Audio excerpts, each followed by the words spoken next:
విస్తరాకులు అంటే భోజనం వడ్డించడానికి ఉపయోగించే ఆకుపత్రాలు. విస్తరాకును భోజనం తినే ముందు శుభ్రంగా ఉంచుకుని నమస్కారం చేసుకుంటాం. భోజనం తినే వరకు విస్తరాకుకు మట్టి కూడా అంటకుండా చాలా జాగ్రత్తగా చూసుకుంటాం. ఆహార పదార్థాలు వడ్డించుకుని చక్కగా తింటాం.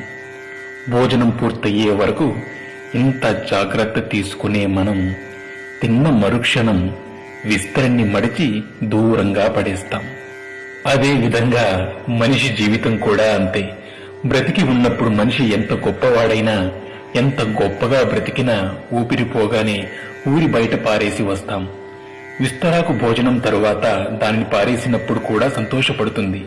ఎందుకంటే పోయే ముందు ఒకరి ఆకలి తీర్చినందుకు సంతృప్తి పడుతుందట. విస్తరాకుకు ఉన్న ఈ మంచి గుణం మనుషులకు కూడా ఉండాలి. సేవ చేసే అవకాశం వచ్చినప్పుడు మనమంతా సేవ చెయ్యాలి. మళ్లీ ఎప్పుడైనా సేవ చేయొచ్చులే అని వాయిదా వేయకూడదు.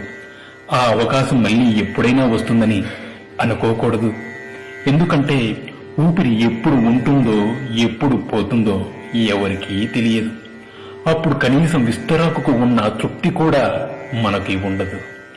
ఎంత సంపాదించి ఏం లాభం? ఒక్క పైసా కూడా తీసుకుపోగలమా? కనీసం